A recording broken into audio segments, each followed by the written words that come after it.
Hello friends, welcome back to my channel. So again I'm back with a motivational thought, and today's thought is the happiness of your life depends on the quality of your thought. इसका मतलब ये है कि आपकी life की जो भी खुशियां हैं वो डिपेंड करती है आपकी थॉट पर।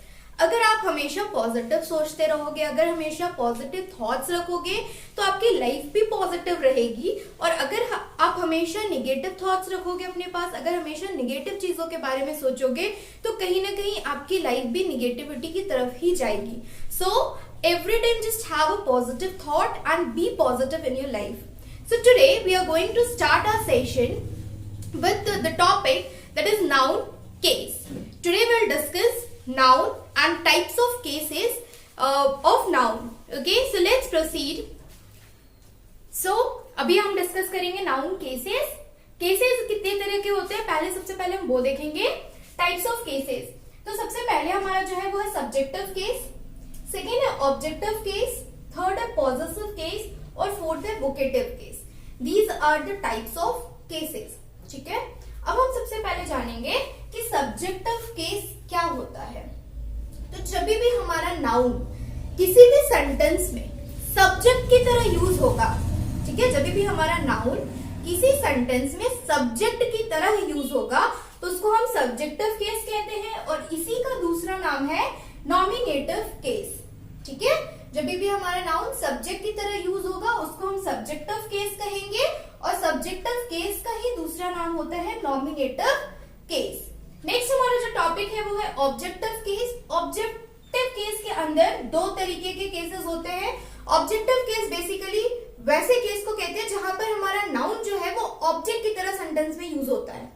ठीक है, हमारा नाउन जब ऑब्जेक्ट की तरह सेंटेंस में यूज होता है तो उसको हम ऑब्जेक्टिव केस कहते हैं। और ऑब्जेक्टिव केस भी दो तरीके का होता है। First one is accusative and second one is dative. ठीक है, तो एक्यूजेटिव कब होता है, जब जो नाउन है हमारा वो डायरेक्ट ऑब्जेक्ट की तरह सेंटेंस में यूज हुआ है। ठीक है, जब हमारा नाउन डायरेक्ट ऑब्जेक्ट की तरह सेंटेंस में यूज होगा तो उसको हम एक्यूजेटिव केस कहेंगे, और जब नाउन इनडायरेक्ट ऑब्जेक्ट की तरह सेंटेंस में यूज होगा तो उसको हम डेटिव केस कहेंगे। Next one is possessive case. Possessive case क्या होता है, जब भी हम नाउन का यूज करते हैं किसी भी चीज के ओनरशिप को दिखाने के लिए, किसी भी चीज के पोजेशन को दिखाने के लिए जब हम यूज करते हैं तो उसको हम पॉजेसिव केस कहते हैं। Last one is vocative case. Vocative case उसको कहते हैं जब हम नाउन का यूज करते हैं सेंटेंस में डायरेक्ट रेफरल के लिए। ठीक है, अब इन सारे केसेस को हम विद एग्जांपल समझेंगे। अभी मैंने आपको बताया कि केस जो है वो बेसिकली 4 टाइप्स के होते हैं। First one is subjective, second is objective. Objective के अंदर दो सब कैटेगरीज हैं। First one is accusative and second one is dative. Third हमारा जो टाइप है वो है पॉजेसिव केस, और फोर्थ हमारा जो टाइप है वो वोकेटिव केस है। तो अभी हम एक एक करके सारे केसेस के एग्जांपल देखेंगे और हम समझेंगे कि कब हमारा जो नाउन है वो कौन से केस में फॉल करेगा। तो अभी हम सबसे पहले एग्जांपल देखेंगे सब्जेक्टिव केस का। सब्जेक्टिव केस का एग्जांपल देखने से पहले मैं आपको बताती हूँ कि सब्जेक्ट कहते किसे, सब्जेक्ट होता क्या है। ठीक है, तो सब्जेक्ट जो होता है सेंटेंस में, सब्जेक्ट क्या होता है सेंटेंस में जिसके बारे में हम बात करते हैं। सेंटेंस में जिसके बारे में हम बात करते हैं वो ही हमारा सब्जेक्ट होता है। ठीक है, सेंटेंस जिसके बारे में होता है, जिसके बारे में आगे कुछ बातें हो रही होती हैं, उसको ही हम सब्जेक्ट कहते हैं। ठीक है, एग्जाम्पल हम देखते हैं। द पोस्टमैन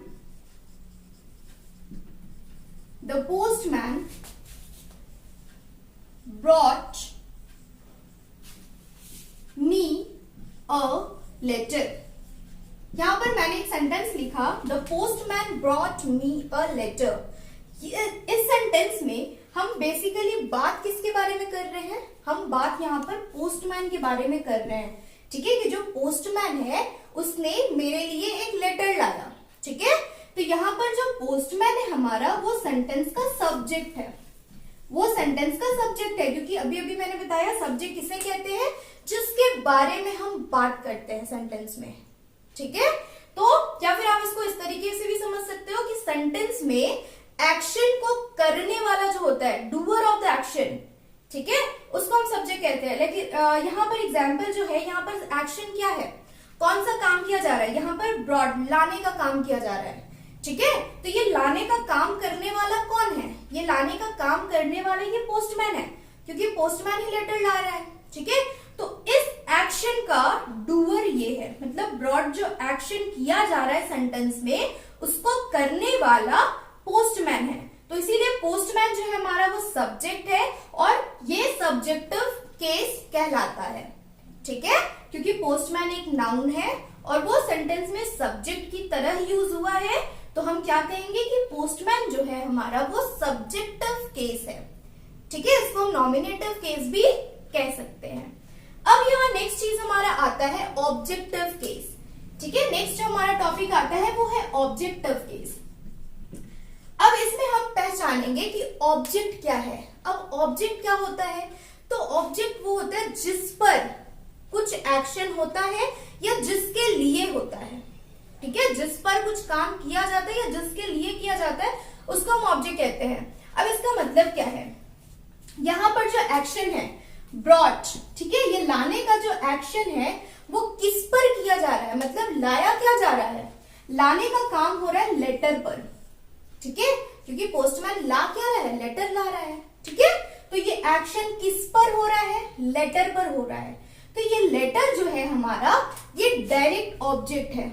लेटर जो है वो हमारा क्या है, डायरेक्ट ऑब्जेक्ट है, जिस पर कुछ एक्शन किया जाता है, ठीक है। कोई भी काम जिस चीज पर या जिस पर्सन पर किया जाता है उसको हम डायरेक्ट ऑब्जेक्ट कहते हैं, ठीक है। तो ये लाने का जो एक्शन है वो बेसिकली मेनली वो ला क्या रहा है, वो लेटर ला रहा है। तो लेटर जो है हमारा डायरेक्ट ऑब्जेक्ट है और डायरेक्ट ऑब्जेक्ट को हम ऑब्जेक्टिव केस में किस नाम से जानते हैं, डायरेक्ट ऑब्जेक्ट को इसको हम ऑब्जेक्टिव केस भी कह सकते हैं, बट इसको जब हम इसकी सब कैटेगरी को देखेंगे तो इसको हम एक्यूजेटिव केस कहते हैं, इसको हम एक्यूजेटिव केस कहते हैं, ठीक है। जब हमारा नाउन, लेटर नाउन है ना, नेम ऑफ अ थिंग, ठीक है, तो ये लेटर जो है सेंटेंस में ऑब्जेक्ट की तरह यूज हुआ है, तो एक चीज तो क्लियर है कि ये ऑब्जेक्टिव केस है, ठीक है। अब ऑब्जेक्टिव केस में भी कौन सा टाइप है वो कैसे पता चला, हम लोग ये पता करेंगे कि ये जो लेटर है वो डायरेक्ट ऑब्जेक्ट है या इनडायरेक्ट ऑब्जेक्ट है। और डायरेक्ट ऑब्जेक्ट हम लोग कैसे पता करते हैं, डायरेक्ट ऑब्जेक्ट वो होता है जिस पर कुछ काम किया जाता है, मतलब एक्शन का इफेक्ट, एक्शन का जिस पर असर होता है, ठीक है, जिस पर हम काम करते हैं उसको हम डायरेक्ट ऑब्जेक्ट कहते हैं, ठीक है। और जिसके लिए करते हैं उसको हम इनडायरेक्ट ऑब्जेक्ट कहते हैं। जैसे यहाँ पर क्या है कि पोस्टमैन जो है वो लेटर लाया, लेटर लाने का, लेटर को वो लेकर आता है, तो लेटर हमारा डायरेक्ट ऑब्जेक्ट है। और वो लेटर किसके लिए लाता है, सेंटेंस में मी जो है वो मी के लिए लेटर लाता है, ठीक है। तो ये एक्शन किसके लिए किया गया, मी के लिए, तो मी यहाँ हमारा बन जाता है इनडायरेक्ट ऑब्जेक्ट। और जो हमारे सेंटेंस में इनडायरेक्ट ऑब्जेक्ट की तरह काम करता है उसको हम कहते हैं डेटिव केस, ठीक है, उसको हम कहते हैं डेटिव केस।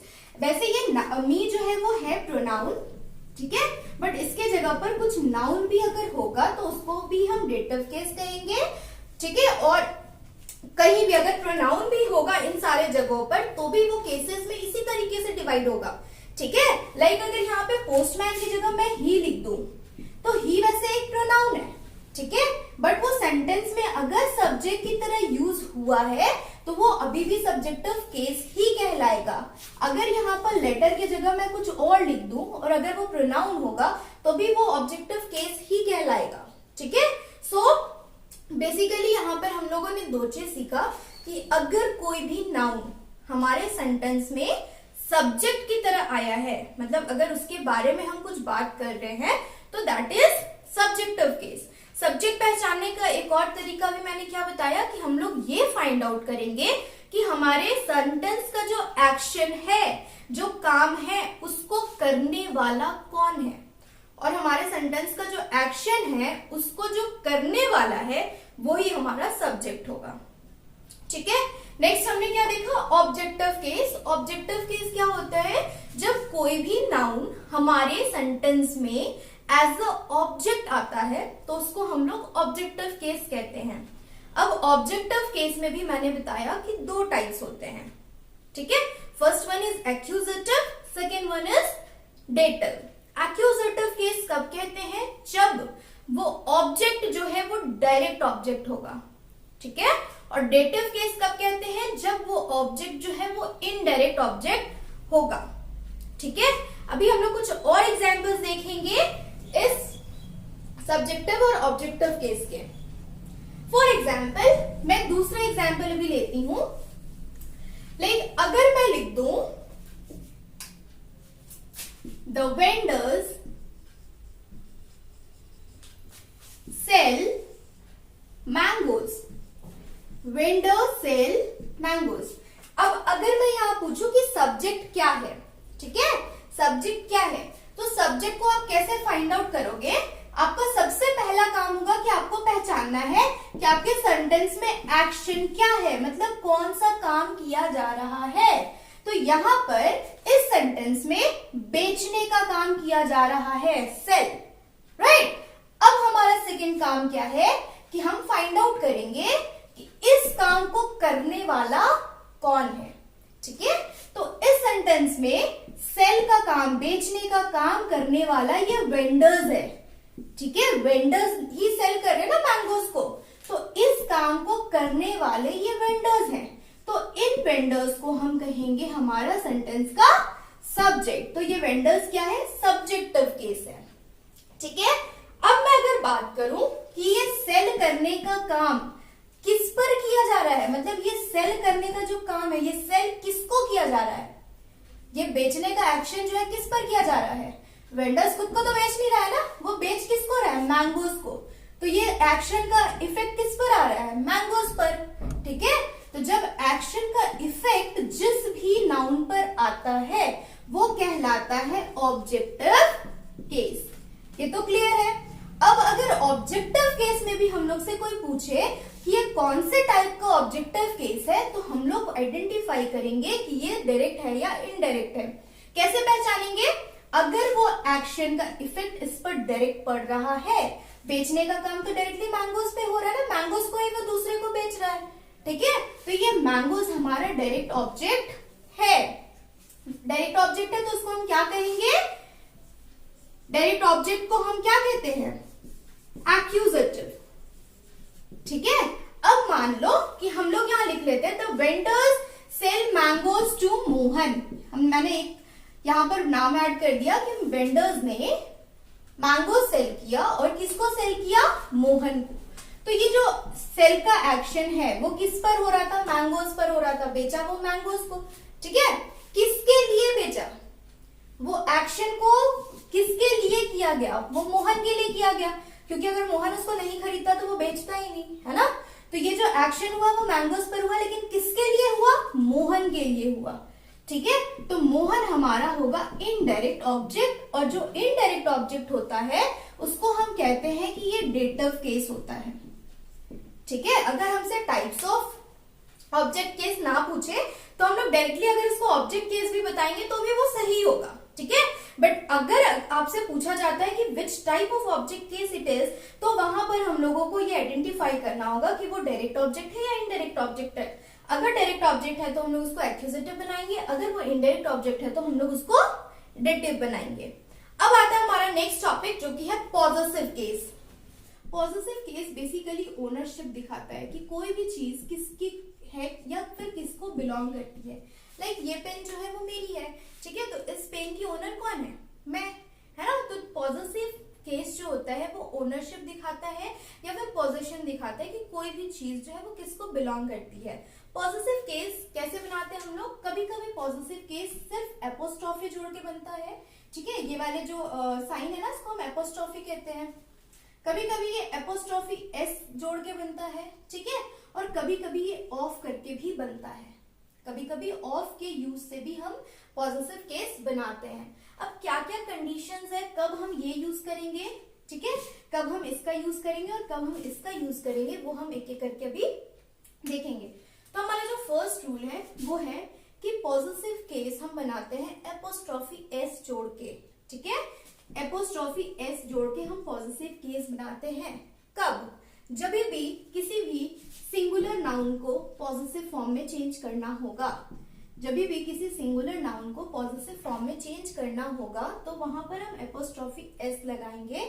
बस शर्त क्या है कि वर्ड के लास्ट में एस नहीं आना चाहिए, सिंगुलर या फिर आप कह सकते हो प्लूरल भी, प्लूरल नाउन, ठीक है। सिंगुलर और प्लूरल नाउन दोनों को हम एपोस्ट्रॉफी एस जोड़ के पॉजेसिव तब बनाएंगे जब उनके लास्ट में एस ना आ रहा हो, ठीक है।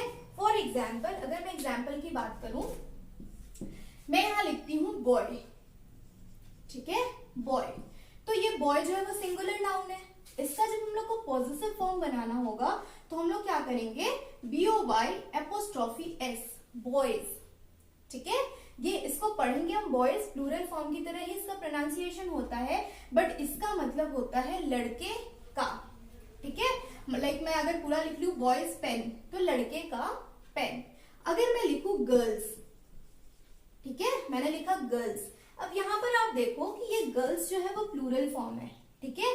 यहाँ पर ऑलरेडी एस जो है वो एडेड है, तो इसका पॉजिटिव फॉर्म हम कैसे बनाएंगे, हम सिंपली इसमें एपोस्ट्रोफी ऐड करेंगे। कब? एस के बाद, ठीक है। जब भी हमारा नाउन होगा जिसमें एस लास्ट में नहीं होगा तो हम एपोस्ट्रोफी एस पूरा ऐड करेंगे, और जब हमारे पास कुछ ऐसा वर्ड है जिसमें ऑलरेडी एस एडेड है तो उसमें हम एपोस्ट्रोफी एस के बाद लगाते हैं, ठीक है। ये था हमारा पहला रूल। अभी मैं कुछ और एग्जांपल्स लेती हूँ। लाइक अगर मैं बात करूं चाइल्ड की, ठीक है, अगर मैं बात करूं चाइल्ड की, तो चाइल्ड जो है वो सिंगुलर फॉर्म है ना, और इसमें लास्ट में एस भी नहीं है। तो जब हम इसको पॉजिटिव फॉर्म में चेंज करेंगे तो हम क्या लिखेंगे, चाइल्ड एपोस्ट्रोफी एस, ठीक है, क्योंकि यहाँ पर पहले से एस है नहीं, और जब पॉजिटिव बनाएंगे तो हम दोनों का यूज करेंगे। अब अगर मैं इसका प्लूरल बना लूं, अगर मैं लिख लूं चिल्ड्रेन, तो अभी ये प्लूरल बन गया, ठीक है, बट प्लूरल बनने के बावजूद इसके लास्ट में एस नहीं है। तो अभी फिर से इसका जब हम लोग को पॉजिटिव फॉर्म बनाना होगा तो फिर से हम सेम तरीके से बनाएंगे। हम क्या लिखेंगे, चिल्ड्रेन्स, एपोस्ट्रोफी के बाद एस लगाएंगे, ठीक है। अगर मैं नेक्स्ट एग्जांपल लूं, लाइक मैंने बोला मैन, ठीक है, मैन तो सिंगुलर फॉर्म है बट इसके लास्ट में एस नहीं है, तो हम लोग एपोस्ट्रोफी कैसे बनाएंगे, मैन एपोस्ट्रोफी एस। अगर मैं इसका प्लूरल कर लूं मेन, मेन का भी, मेन के लास्ट में भी एस नहीं है, तो इसका भी हम लोग प्लूरल कैसे, पॉजिटिव फॉर्म कैसे बनाएंगे, एपोस्ट्रोफी एस। मतलब यहां से आप एक चीज क्लियर कर लो कि अगर हमारे पास ऐसा नाउन है, चाहे वो सिंगुलर हो या प्लूरल हो, अगर ऐसा नाउन है जिसके लास्ट में एस नहीं है तो वैसे वर्ड्स को पॉजिटिव बनाते समय हम एपोस्ट्रोफी एस का यूज करेंगे, मतलब पहले एपोस्ट्रोफी फिर एस का यूज करेंगे। बट अगर हमारे पास कुछ ऐसे वर्ड्स आ जाए जिसमें ऑलरेडी पहले से ही एस लगा हुआ हो, जैसे मैंने अभी आपको एग्जांपल दिया बॉयज का, गर्ल्स का, ठीक है, हम और कुछ एग्जांपल्स ले लेते हैं, लाइक डॉग्स, ठीक है, डॉग्स। अब आप देखो कि ये प्लूरल फॉर्म है ना, डॉग्स तो प्लूरल है, डॉग का प्लूरल फॉर्म है डॉग्स, ठीक है, डॉग का प्लूरल फॉर्म है। तो जब इसका हम पॉजिटिव बनाएंगे तो वहां पर हम क्या करेंगे कि इसमें ऑलरेडी एस एडेड है, पहले से एस एडेड है, तो इसको हम क्या करेंगे कि इसके बाद में, एस के बाद में हम बस एपोस्ट्रोफी लगा देंगे, ठीक है। फॉर एग्जाम्पल अगर मैं लिखूं कैट, कैट, ठीक है, कैट्स, इसका अगर हम लोग को पॉजिटिव फॉर्म बनाना है तो हम क्या बनाएंगे, कैट्स, ठीक है, लास्ट में एपोस्ट्रोफी एस, बस एपोस्ट्रोफी लगा देंगे। मतलब यहां से क्या कॉन्सेप्ट आता है कि अगर हमारे पास ऐसा नाउन है जिसके लास्ट में पहले से ही एस है तो उसको पॉजिटिव बनाते समय हम सिर्फ एपोस्ट्रोफी के साइन का यूज करेंगे। ये जो साइन है ना, इसको हम एपोस्ट्रोफी कहते हैं, ठीक है। तो जब हमारे पास ऐसा नाउन है जिसके लास्ट में पहले से ही एस है तो उसको पॉजिटिव बनाते समय हम सिर्फ एपोस्ट्रोफी का यूज करेंगे और एस का यूज नहीं करेंगे, ठीक है। ये था हमारा सेकेंड रूल। अब हम आते हैं हमारे नेक्स्ट रूल की तरफ। नेक्स्ट रूल क्या कहता है, कि अगर हमारे पास कुछ नॉन लिविंग थिंग्स है, ठीक है, अगर हमारे पास कुछ नॉन लिविंग थिंग्स है तो उसका पॉजेसिव हम कैसे बनाएंगे। फॉर एग्जाम्पल अगर मैं यहां लिख दूं द बिल्डिंग्स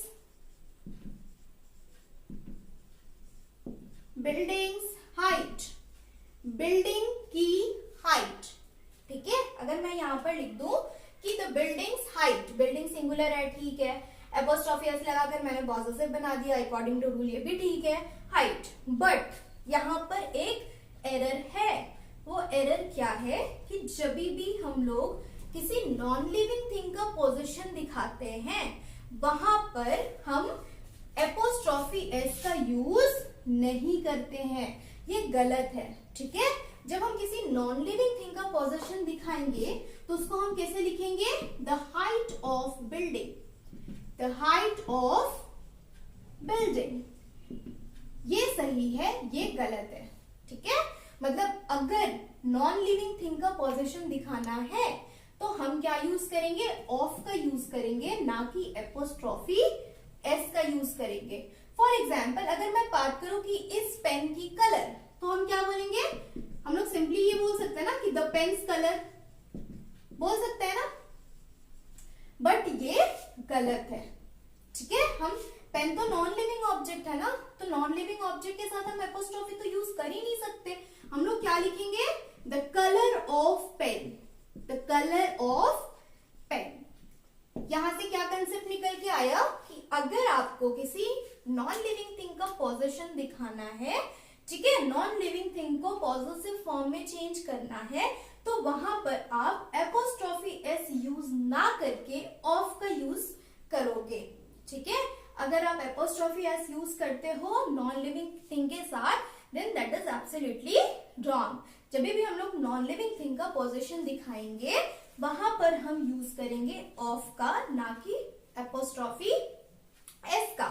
अब कुछ हमारे पास कुछ वर्ड्स है, लाइक मैं लिख दूं द नेचर्स लव, ठीक है। अब आप सोचोगे कि नेचर भी तो नॉन लिविंग है ना, नेचर भी नॉन लिविंग है, बट यहाँ पर क्या है कि ये एब्सोल्युटली करेक्ट है। क्यों करेक्ट है, क्योंकि कोई नॉन लिविंग थिंग तो प्यार करेगा नहीं, है ना, living thing he, obviously living thing he प्यार करेगा।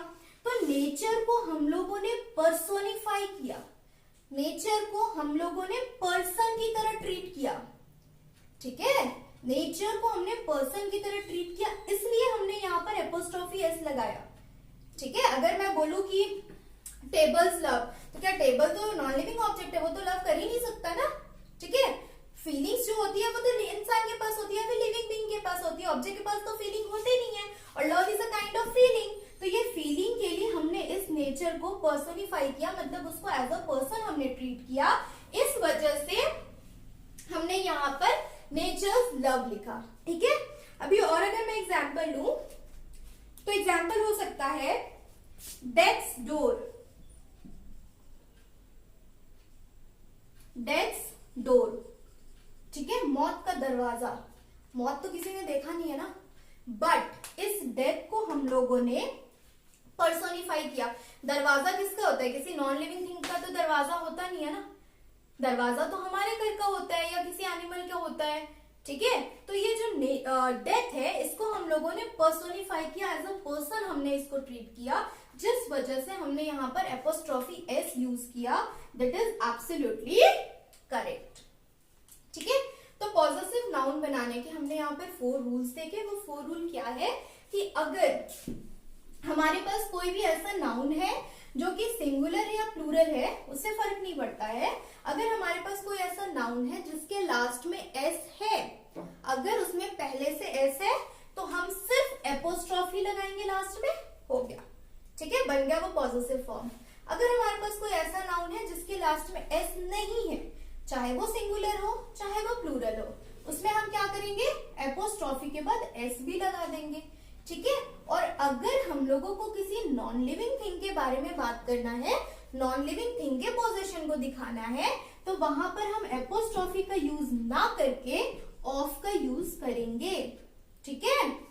और अगर हम लोग किसी ऐसे चीज के बारे में बात करें जिसको एज अ लिविंग बीइंग हम ट्रीट करते हैं, ठीक है। लाइक हमने देखा एग्जाम्पल में द नेचर्स लव, है ना, द डेथ स्टोर, तो उन सारी चीजों को हम एज अ लिविंग थिंग मानकर उसको लिखते हैं या फिर बोलते हैं, तो वैसे केसेस में हम एपोस्ट्रोफी एस का यूज करते हैं, ठीक है।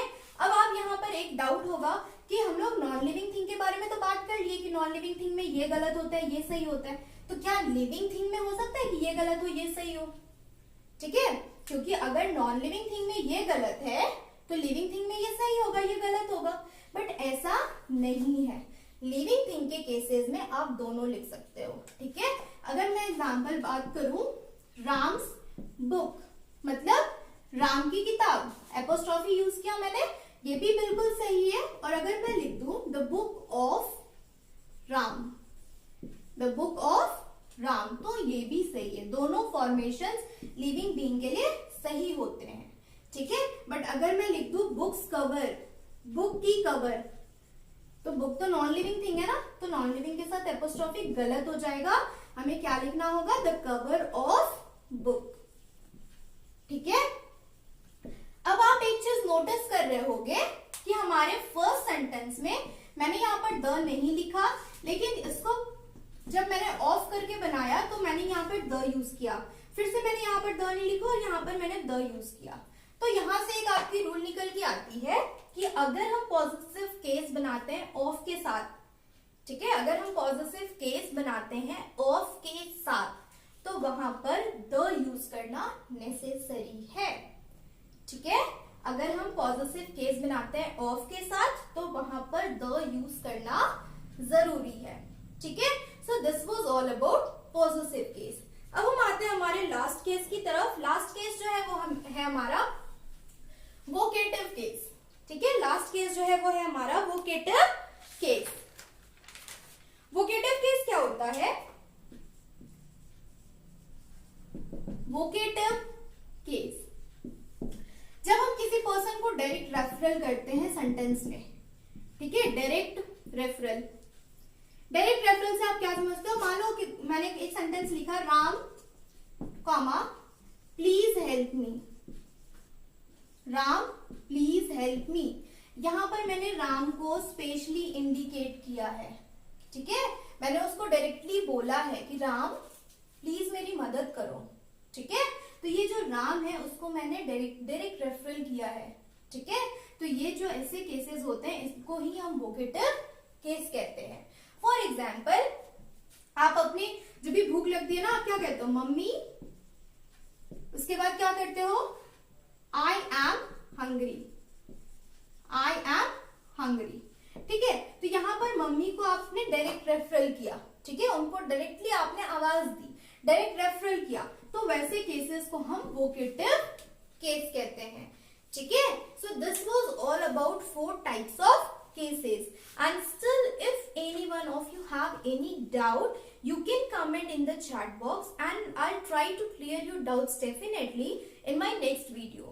Till then, just watch the video and just clear each and every topics, and if there is any doubt, as I've already told you, that you can mention your doubts and questions in the comment box, and I hope you will like this topic, and if you like it, please share with your friends. Okay, just share it with your friends and relatives, and thank you.